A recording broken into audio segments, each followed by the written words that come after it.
I have noticed God rewards clean people. If your heart is clean, whatever you ask from God, you will get. But if you put on the color or the clothing of a sheep, when you are a wolf, God will uncover you. So if we have people who try to cover up, look good, just to, take advantage of society, to ascend to leadership positions, time will expose them. The Parliament of Uganda operates every 5 years. We go for elections, and when you were elected, you had your plan, but also the party under which you contested also has its plans. Sometimes we see leaders, others choose to go by the party plans, others have their, added the plans, what they call manifesto. What would you say has worked for you in this period, now that we are heading to another election? Next year, NRM is going to have primary elections. For me, my preoccupation is not about going for elections. My preoccupation is about the mandate. One, what is the mandate of a member of parliament? Because if you elect a person who is not conscious with his mandate, he doesn't actualize the role of a member of parliament, that person is likely to do nothing in 5 years. So what is the mandate or the role of a member of parliament? One, to represent the people. In my constituency, there are 68,500 voters. Those 68,500 voters couldn't all go to the house and speak. So there had to be one person elected, and there is an electoral process to identify that one person. And I am glad I was able to present myself to the people in that electoral process. There were 8 people. Out of the 8 people, I became the choice of the people. Now, the role of representing the people, in my view, I have not had negative comments.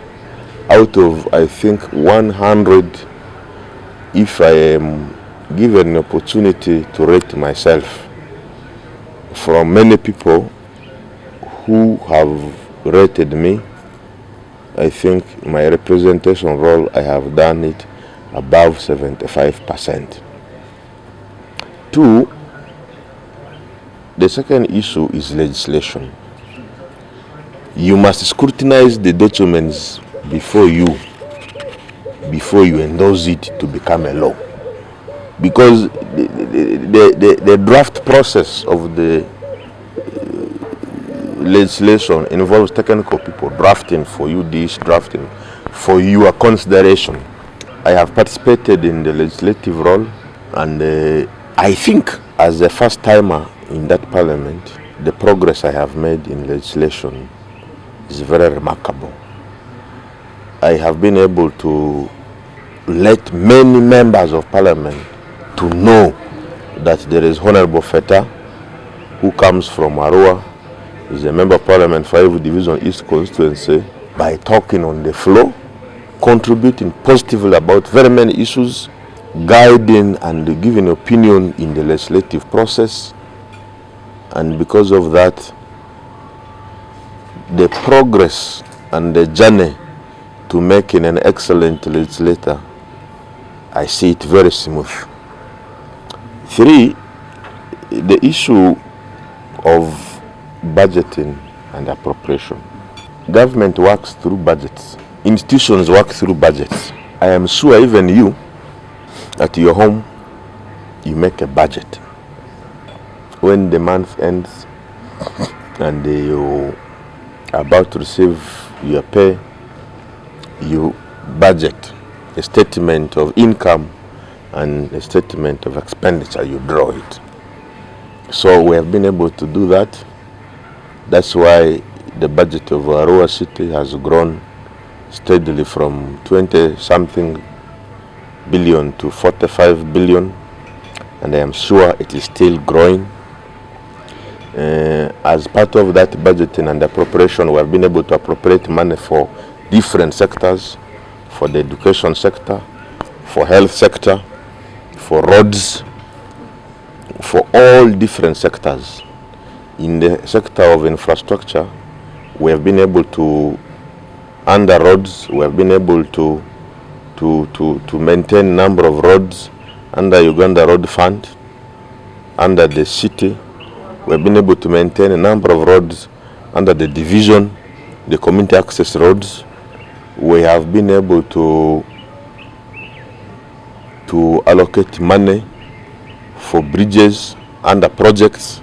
USMID, Dr. Deep, USMID is constructing bridges here. That money is appropriated by Parliament. Dr. Deep is constructing bridges here. The money is appropriated by Parliament. In education, we have been able to appropriate money for schools.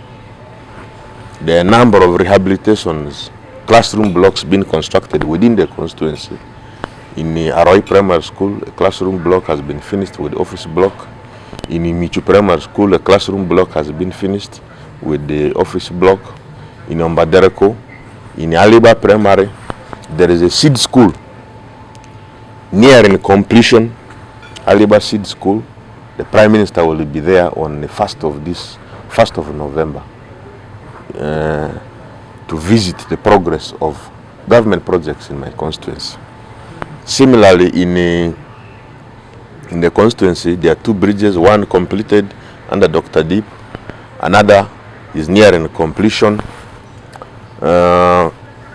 Classroom blocks have been also constructed in Odravo. It is nearing completion, and the Lufekop and the educational grant. Many others. Under Ministry of Northern Uganda, we have acquired iron seats and taken to the constituency. Michu Primary recently, 140. Aroi Primary, 162. Oreko Primary, 142. Ombokoro Primary here, Oluko, 100. Arevo Community Primary School, 100. Additional to that, as I speak now, we have just received iron seats. 100 will be going to Ombokoro Primary School. 100, Ombokoro Primary School will receive 122. Oreko Primary School will receive 132. Muni University will receive about 200. Which else? I am also pretty sure we are going to deliver 200 iron seats to Ombachi Primary School soon, before the end of this month. In the health sector, I started representing the constituency when there was no health center for. There was no health center for. Today, as we speak, we have started a process of upgrading one health center to become a health center for. Now we have 4 health center 3s. We have Aroi Health Center 3. That one has been fenced. I don't know if you have been there. It has been fenced within the 5 years. We have Ombidi Health Center 3 under Manbe. We have Orevu Health Center 3 and the dam, former the dam. We have Reki Health Center 3 and Oluko. Now, we ask the technical people to assess which of these facilities qualifies to be uplifted as a health center for. The report indicated that the most suitable facility would be Orevu. So in last financial year, I lobbied the health committee. We got 500 million shillings. So as we speak now, the EPDF brigade is there trying to remodel the maternity ward from Health Center 3 to Health Center 4. Now this year, we are struggling to get more money so that either a theater can be put or a staff house or wards so that we can have a doctor there. In the pipeline, we had lobbied an ambulance from government, but unfortunately the priorities changed. So we're still talking to the president because there were monies allocated for procurement of ambulances. Because I had told the minister, I cannot buy an ambulance, not sustainable. MPs have bought ambulances before. We saw the recent move was to have ambulance per constituency. Would you think that would be a better option? Because this is exactly what I'm talking about. Some constituencies have received ambulances bought by government. We are also going to receive the same ambulance, except this financial year, the money Parliament had allocated for this purpose, the president said the immediate priorities were something else. Let's first consider this, we'll come back to this later. So we are convincing the executive that is led by the president to say, look, whereas these other issues you think they are priority, we also think an ambulance for a constituency procured by government, operated with a budget, is more effective and efficient than MPs procuring ambulances. First of all, a SOV to be procured as an ambulance, if it is hard top, you need about 300 million. The equipments need about 50 million if it must be a standard ambulance. The maintenance of that ambulance on a daily basis for fuel to go and pick a patient here, there, breakdowns and maintenances are costly. MPs have attempted to seal that gap, but they have failed because an MP buys this Toyota Hiace, tries to put equipment there and put it there. The first 2-3 months, it moves well when he or she is the one maintaining. But tomorrow when he says, okay, this will take over, this doesn't have a budget for running it. It will be packed. It will become ineffective. It will be wasted the resource. So I think I was a student of economics, and the resource allocation and the resource optimization is very important. Therefore, we are looking towards putting ambulances there through government allocation, not individuals trying to provide. You have seen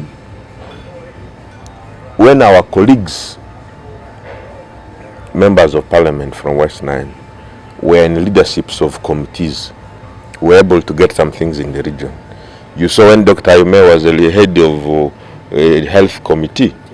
You see that health facility in Vura, Bondo Health Center 4, the facilities you see there was a result of Dr. Yume being the committee chairperson.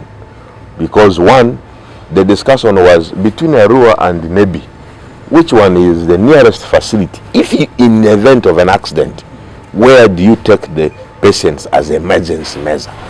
It was not there.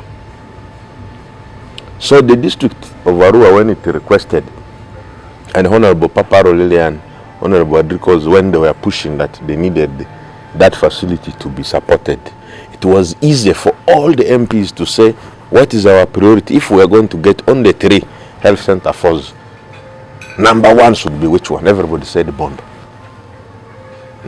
So lobbying as a group is very important. And it was also easy for me to get a health center 4 of Orevu easily because the committee chairperson was a member of West Nile Parliamentary Caucus. The start off was okay.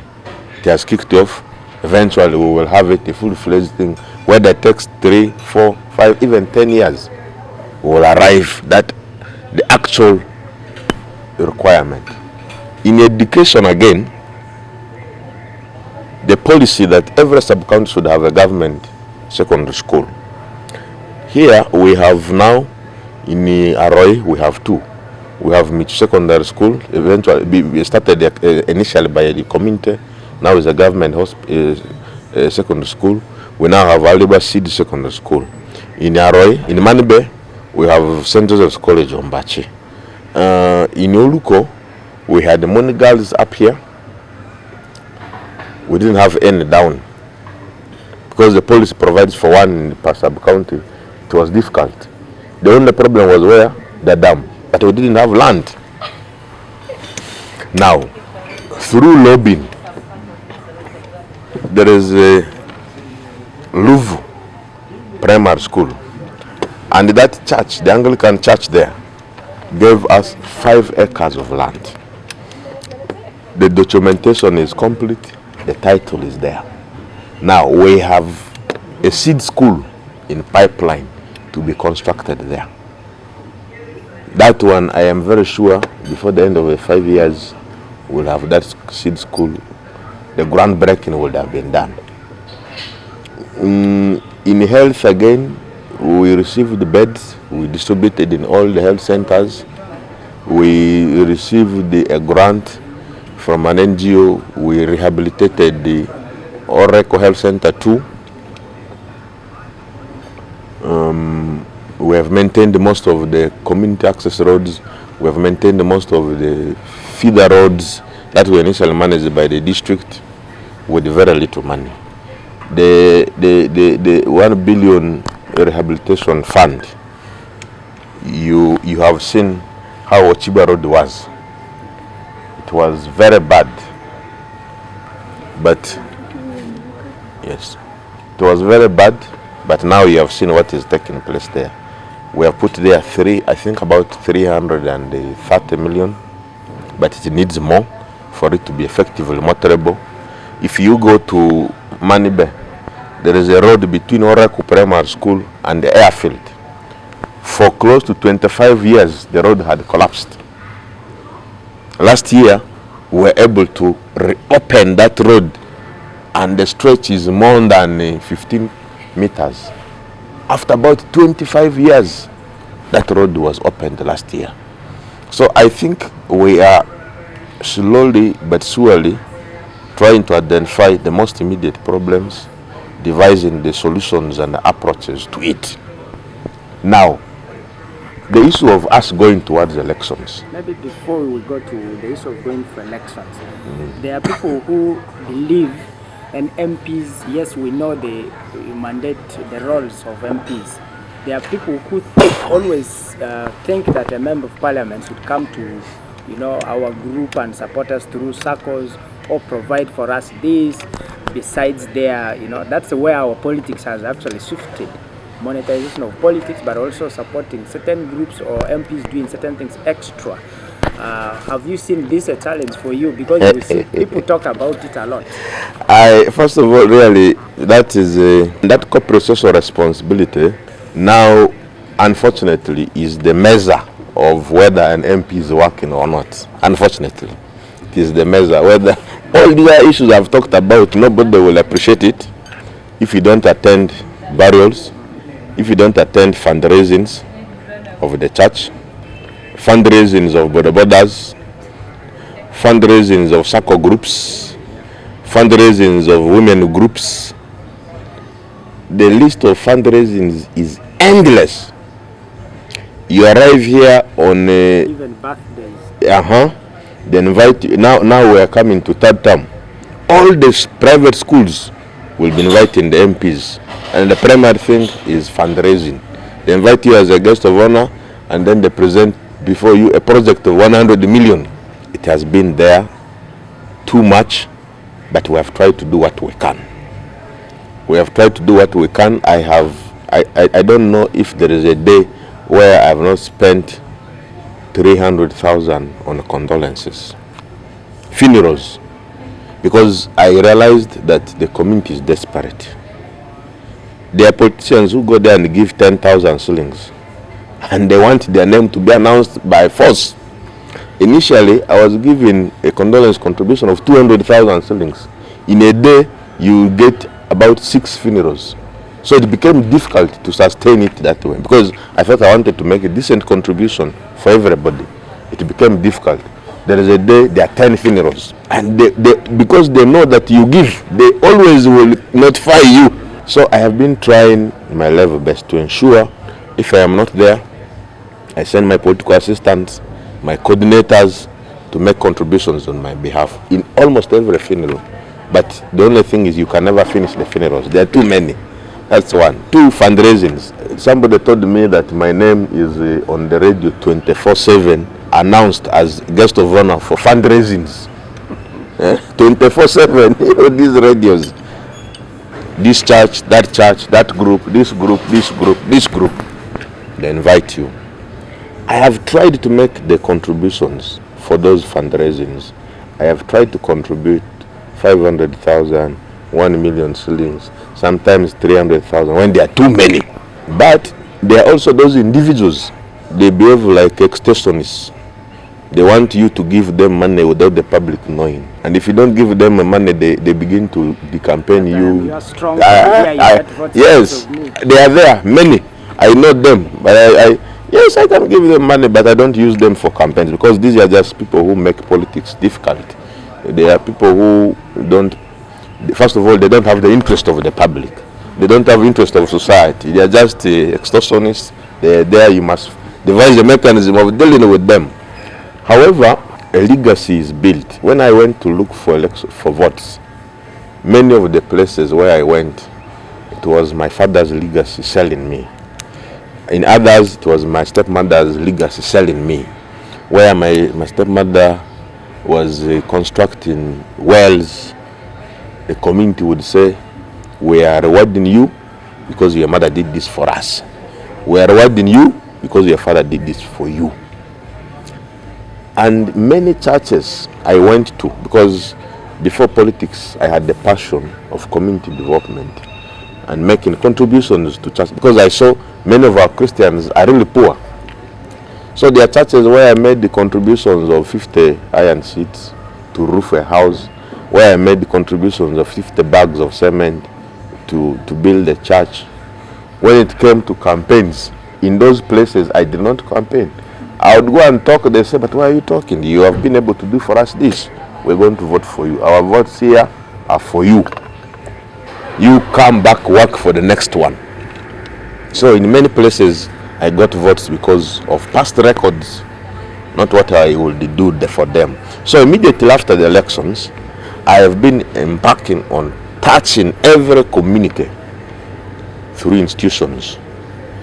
I think the number of churches in my constituency where I have not reached with their contribution now are less than 20. So I am cocksure before the remaining time, I would have reached these churches. I have made contribution of cement to many churches in my constituency, between 10 to 100, depending on the size of the project. Just last Sunday, in Oluko Parish, I took 50 bags of cement. Early this year in April, they had invited me as a guest of honor. To start the fundraising, I took 1.5. Those are about 50 bags of cement. Recently, I took another 50. Now I've given Oluko Parish 100 bags of cement. Under Oluko Parish, there are a number of churches I have gone to and made the contributions between 500,000 to 1 million shillings. Here in St. Luke, last week, St. Luke Church of Uganda money, I took 50 bags of cement in fulfillment of a pledge a colleague made on my behalf when I was away. I sent that person there. That is Anglican Church. Here in Emmanuel Cathedral, I made a contribution of 100 bags of cement to support the bishop's project over there. I have made a pledge of additional 100 bags of cement plus 5 million shillings. In Kamule Parish, I made the contribution of 100 bags of cement because they were building the Reverend's house. But I had in 2013 bought 50 iron sheets to roof the church teacher's house in that area. In Ajara, Church of Uganda, early this, I think mid this year, I took 30 bags of cement. They use it for rehabilitating the church. Recently, they called me back for their fundraising as a guest of honor. I took 1 million shillings. That's another 30 bags of cement. So that means in that church, I've given them 60 bags. There is a Onzoro Catholic Church. They are under Origin Parish. They want to become a parish. I gave them, last time, I gave them 1 million shillings. Before me becoming an MP, they had the fundraising, they invited me. When I became an MP, they invited me as a guest of honor. A friend gave me 1 million. I took 3 million. So in total, that church, I've given them 5 million shillings. The Anglican church next to them, I gave them 20 bags of cement. I am taking additional more. There is a Catholic church in this place there, a village called Mingoro. In the last elections, they took a unanimous decision that they only have one candidate they should vote for, and that's me. The village voted for me 100%. Now I am taking the Prime Minister to them for a Thanksgiving function, and I am delivering 100 bags of cement. That's a Catholic church to start the church. So plus many others. Down in Oluko, in Riki, there is a church called Vudrakali. You're talking more about the church, but what about our Muslim brothers, the mosque? Now, the mosques, I have contributed to very many mosques. I have designed the way the mosques operate, and I have seen how best they work. Now, there are a number of mosques where I have made contribution, but I have set a contribution, a uniform contribution, because last time I had 15 mosques. Now there are 23. So each one of them is going to get 1 million shillings, because I have seen the way they operate. You need to give them a uniform contribution, because the approaches are different from these ones. Now we're having a big fundraising here in Ochiwa. They had set a different date. I said change the date because I want to be there in person. Now, apart from this, we have the youth circle groups. I have 25 of them. They call them unions. They will invite you on Monday, Tuesday, Wednesday, Thursday, Friday, Saturday, even when you're supposed to be on the floor. So I invited all of them, and we agreed we make a uniform contribution to all of them. So to make a uniform contribution to all of them is about 7 million shillings. Each association takes 300,000. There are different border stages who invite me for their functions, and I make contribution between 300 to 500,000. There are various women groups. Now, I started the project for market vendors. The Uludru women market vendors, 2 million shillings. Reke women market vendors, 2 million shillings. Liria market vendors, 2 million shillings. Ndrousi market vendors, 2 million shillings. Eraka in Aleba, 2 million shillings. Ajirikoli, 2 million shillings. And many others. So the function actually which we're going to do is based on this in November. So these and many others. My last question is, our politics has been monetized. People now look at politics, or even people who want to go to politics, thinking leadership is all about going to make money, and that they spend money. But also we have seen people who don't appreciate what current leaders are doing, and this makes us have a unnecessary number of people present themselves thinking the current leaders are not doing enough. In a summary way, what would be your word of wisdom to people that you are still leading? You see, leadership in Uganda now has the cancer. It is a cancer of commercialization of politics, and it is going to eat the moral fabrics of society. Because if Uganda moves with the commercialization of politics as it is now, the next 10-15 years, you will only have mafias as leaders in this country. Because one, the money a mafia spends, you don't know where he gets it. But he will spend it to buy his way. But the moment the mafia arrives at the table of decision making, he will give to the public 10%, he will take 90%. So we are in a dangerous discourse, political discourse, where money speaks. It is difficult to say that you still have people who maintain their moral consciousness as leaders. Very few people state truth. Many people take decisions based on how much money I will get out of this. Now, two, the assumed money in politics has attracted many people, in the sense that people who will build a career in civil service are all running into politics. People who would build a career in business are all running into politics. Now, there are two things. One, people will spend their resources, lose elections, out of frustration and depression, die. Many have died. Many have died. Even in Arua here we have examples. But because a child may not listen to what you tell him or her, that this is fire, don't touch it, until it touches it and it burns it, that's when it will leave. That's one. Two, there are people who are born leaders. Society will impress them whether they have money or not. Society will impress that these are good leaders. This person, if we upheld him, we would make a good leader, and therefore let us give him our votes, whether he comes with the money or not. In the last elections here in Arua, people voted for Molan Avutia. He didn't have money. They voted for him.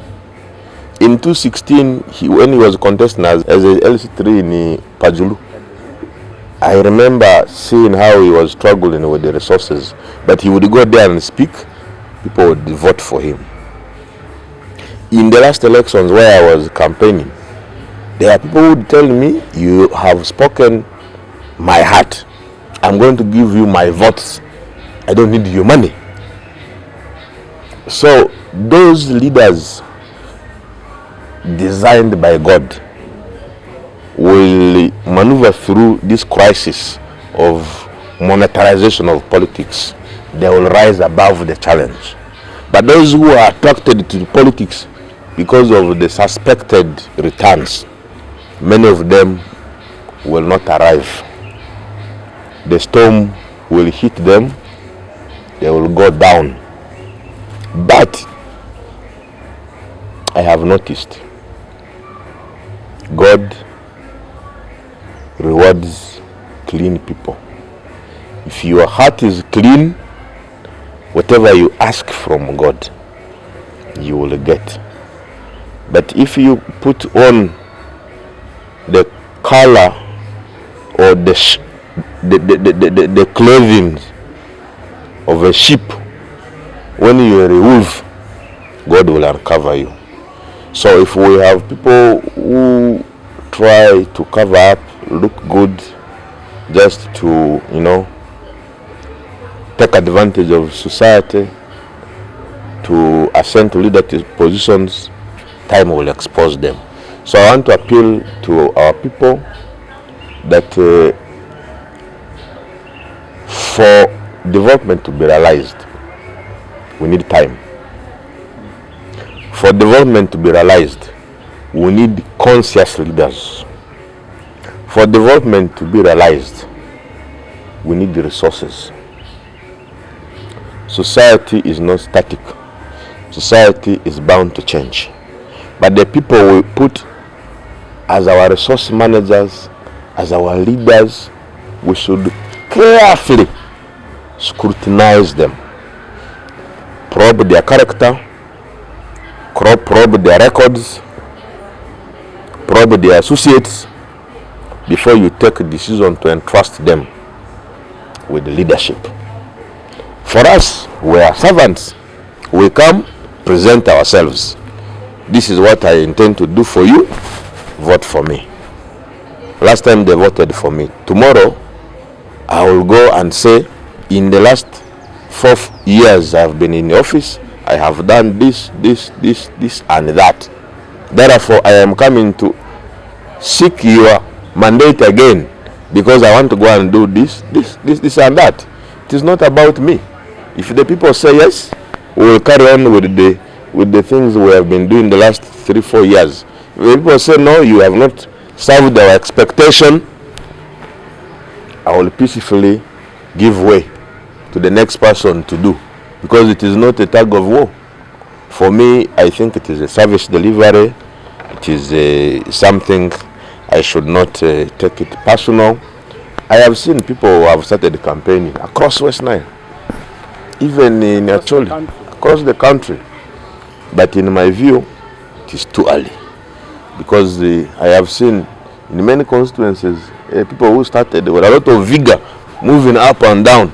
They are beginning to hide, run away from public functions. They are beginning to build fatigue. Because, you see, election is a very expensive process, but it is a process. It's not an event. You must study the roadmap carefully. If you are coming to serve the people, whether you have money or not, be with the people. But if you are coming to serve a purpose, and then the people will detect that you're not a leader, you're an opportunist. So it's up to the people. I wish them well. They should scrutinize these children of theirs that are coming to seek leadership from them. Before they entrust them, they should be very sure of who they are entrusting across West Nile. For me, as the chairperson of West Nile Parliamentary Caucus, my appeal is that elect people who have the region at heart. Because in the 11th Parliament, I have seen characters that I used to respect so much. People who have records, but if you see what they do, doesn't tally with what you used to think they are. So if you elect a leader who can easily trade his consciousness or her consciousness, instead of facing the truth, standing by the truth,